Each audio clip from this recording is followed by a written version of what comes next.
जिंदगी में सक्सेस की कोई गारंटी नहीं है, पर आप अगर मेहनत लगन करते जाएंगे तो ऐसा मुकाम मिल जाएगा कि ना चाहते हुए भी आपको लोग देखना सुनना पसंद करें। ऐसी ही कहानी हम आज लेकर के आए हैं जो दशरथ चंद्र दास की। दशरथ चंद्र दास जैसे बिहार में वकालत की पढ़ाई करते करते पिताजी का एक बात उनके जहन में इस कदर बैठ गया कि वो प्रशासनिक सेवा में जाने को तैयार थे। उसके बाद उन्होंने लगातार 2 बार प्रशासनिक सेवा बीपीएससी का एग्जाम दिया और दूसरी अटेम्प्ट में उनका एग्जाम में उनका क्लियर हो गया। सारी चीजों से सारी पहलुओं के बारे में जानेंगे और इनसे इन्हीं की जुबानी सुनेंगे, इन्हीं की कहानी। आइए हम इनसे मिलते हैं। सबसे पहले पलामू समाचार केंद्र में स्वागत है सर। ये धन्यवाद। जोहार। आपके माध्यम से तमाम दर्शकों को भी मैं जोहार करता हूँ, धन्यवाद करता हूँ। बाल्यकाल कैसा बीता सर, ये मेरा पहला सवाल होगा, क्योंकि सबसे पहले प्रारंभिक जीवन में बाल्यकाल ही ऐसा होता है जो हमेशा याद होता है और उनके साथ जीवन बिताना, मतलब बचपन का जीवन जो बिताना है वो बहुत अलग ही होता है। बाल्य अवस्था ही बहुत खूबसूरत होता है किसी के लिए भी, क्योंकि बाल्य अवस्था एक ऐसा अवस्था है जिसमें न लोभ है, न लालच है, न ईर्ष्या है, न द्वेष है। बाल्य अवस्था भगवान का रूप होता है। हर किसी को ये स्मरणीय होना ही चाहिए। मेरा भी बाल्य अवस्था बहुत ही सुंदर गुजरा है। मैं एक साधारण किसान परिवार से आता हूँ। किसान परिवार माने मजदूर किसान परिवार कहिए। किसान की परिभाषा में मैं अगर मानता हूँ, एक ऐसे किसान होते हैं जो अपनी खेती दूसरे से कराते हैं और उसी के उपज से उसकी जीविका चलती है। लेकिन हमारे घर में जो भी खेती बाड़ी था उसका सारा करता धरता हमारे पिताजी, दादा, बाबू, भाई सब होते थे। कभी जरूरत पड़ा तो मजदूर करते थे, इसलिए मैं इसको मजदूर किसान कहता हूँ। क्योंकि अपनी जो किसानी थी वो खुद करते थे, उसी से उसकी जीविका चलती थी। और उस अवस्था में भी जागरूक थे। मैं आपको बता दूं कि हमारे चाचा उस समय मतलब ग्रेजुएट थे, एलएलबी की पढ़ाई करके उसने छोड़ा था। हमारे घर में पठन पाठन की परिपाटी थी, लेकिन चाचा नौकरी नहीं किए थे। लेकिन एक कंसेप्ट बैठ गया था कि पढ़ लिख करके क्या होगा, नौकरी नहीं करते हैं, नहीं होती है। लेकिन पढ़ाई लिखाई हमारे सभी भाइयों ने, हम लोग 4 भाई थे, हम उसमें सबसे छोटे हैं। चारों भाई ने पढ़ाई किया है। एक हमारे बड़े भाई जो थे वो शिक्षक थे, दूसरे खेती बाड़ी में इंडल्ज हो गए, उन्होंने पढ़ाई लिखाई में बहुत ज़्यादा इंटरेस्ट नहीं लिया।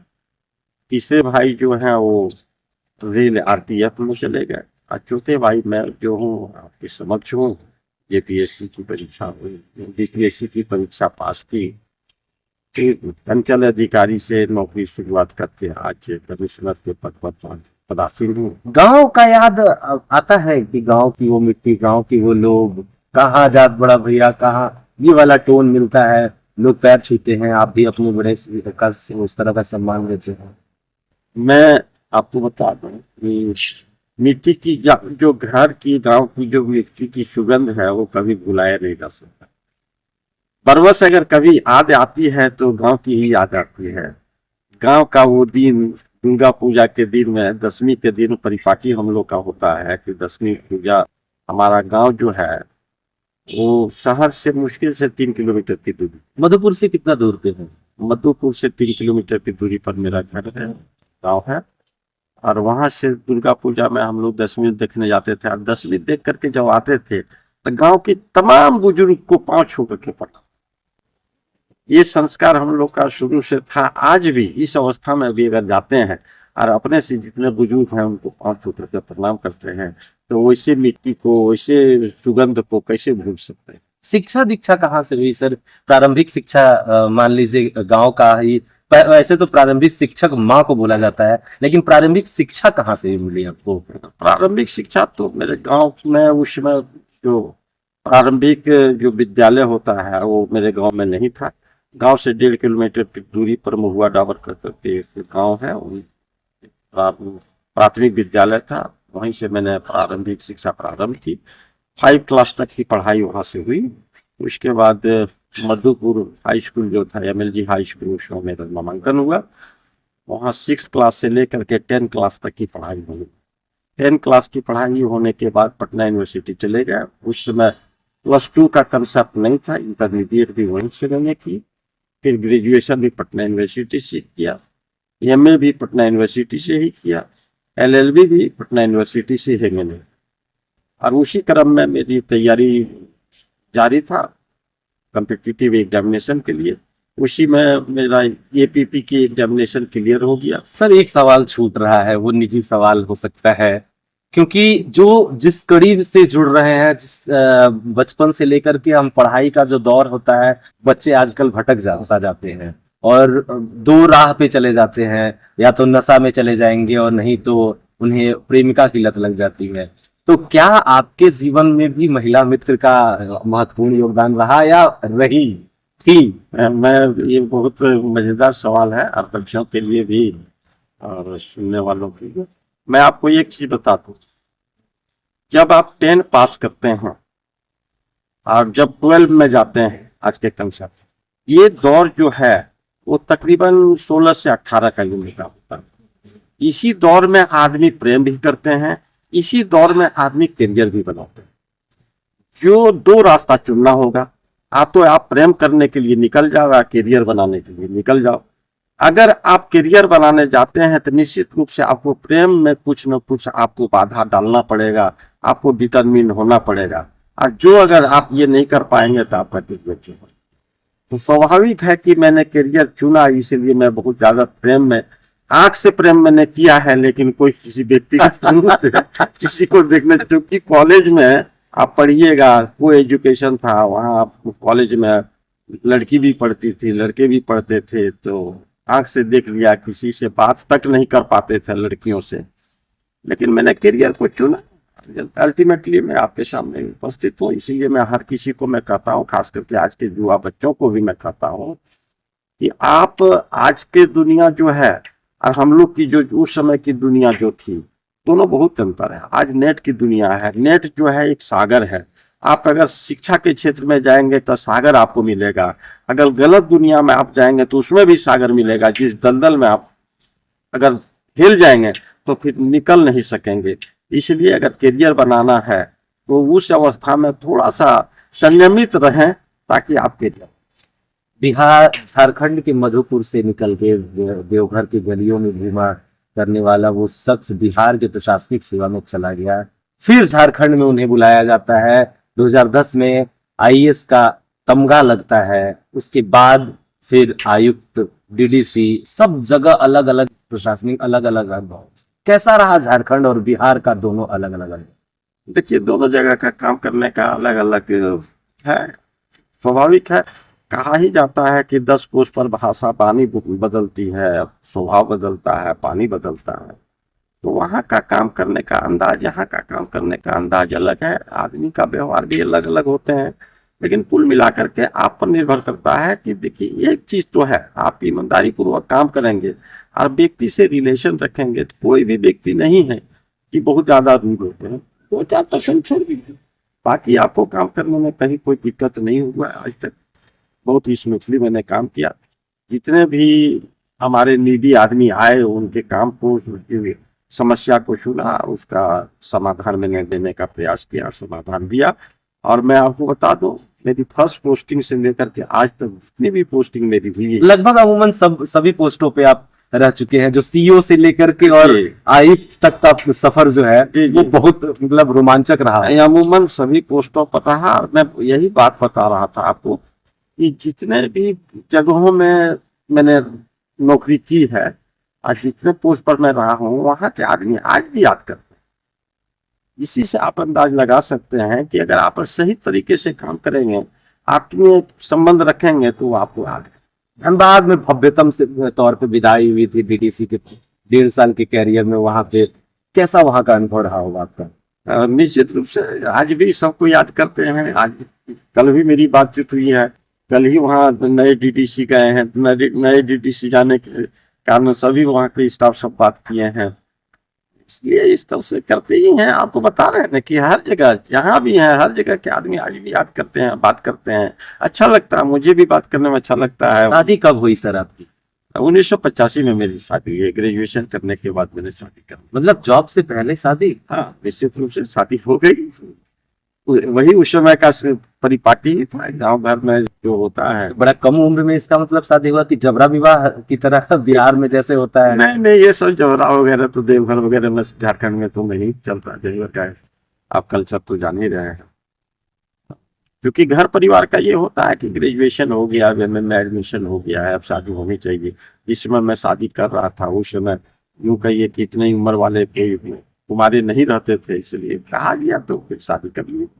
अब एक आर्टिकल पढ़ रहे थे, उसमें पता चला कि जितने भी फैमिली में हैं आपके बच्चे हैं और यहाँ तक पुत्र वधू भी हैं, वो सारे लोग मतलब बहुएं हैं, स्टेबल हैं। चाहे वो कलेक्टर हो, चाहे विदेश में सेवा दे रहे हो, बेटी डॉक्टर है, सभी अलग अलग पदों पे हैं। तो कैसा लगता है इन लोगों को देख करके आपको? मैं निश्चित रूप से ये यूं कहिए कि मैं सभी गुरुजनों को, ऊपर वाले को आशीर्वाद से पाया। तो बाबा की नगरी में है, बाबा को क्रेडिट नहीं जाता है क्या?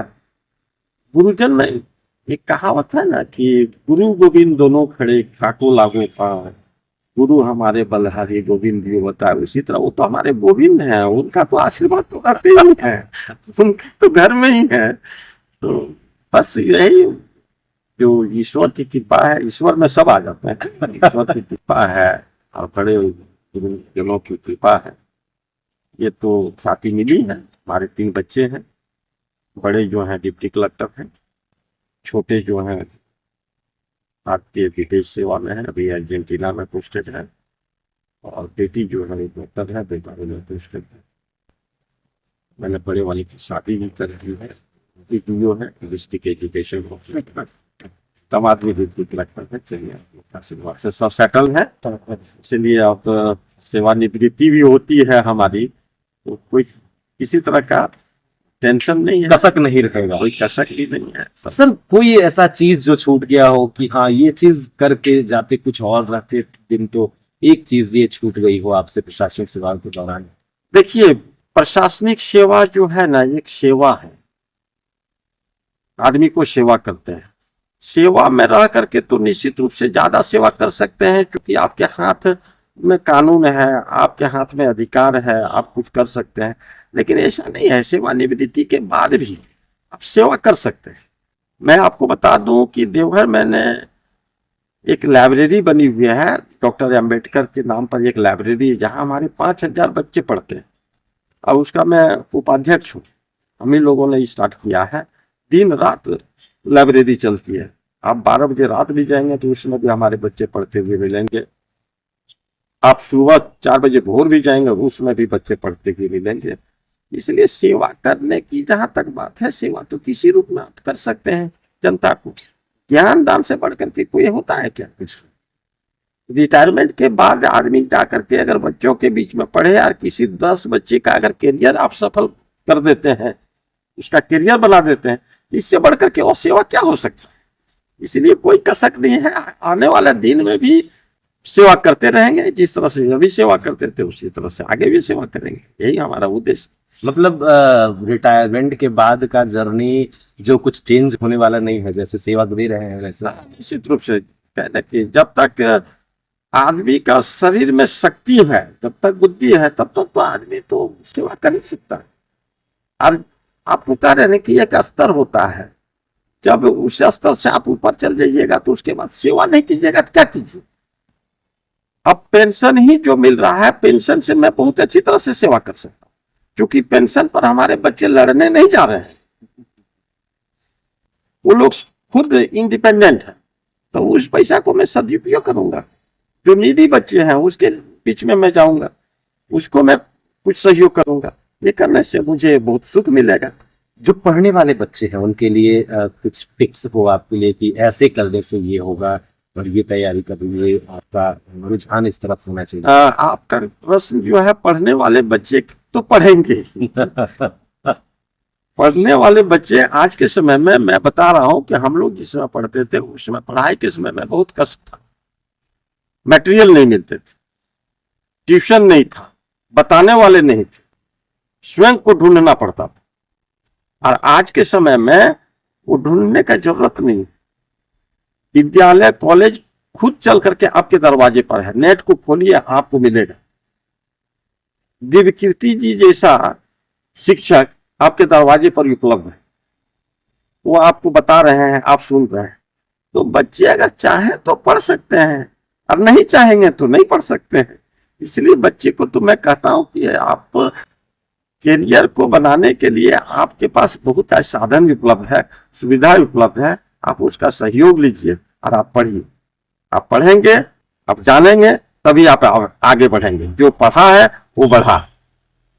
जो पढ़ा है वही बड़ा है, जहां चाह है वही राह है। आप देख रहे थे एक मुलाकात दशरथ चंद्र दास जी के साथ। धन्यवाद।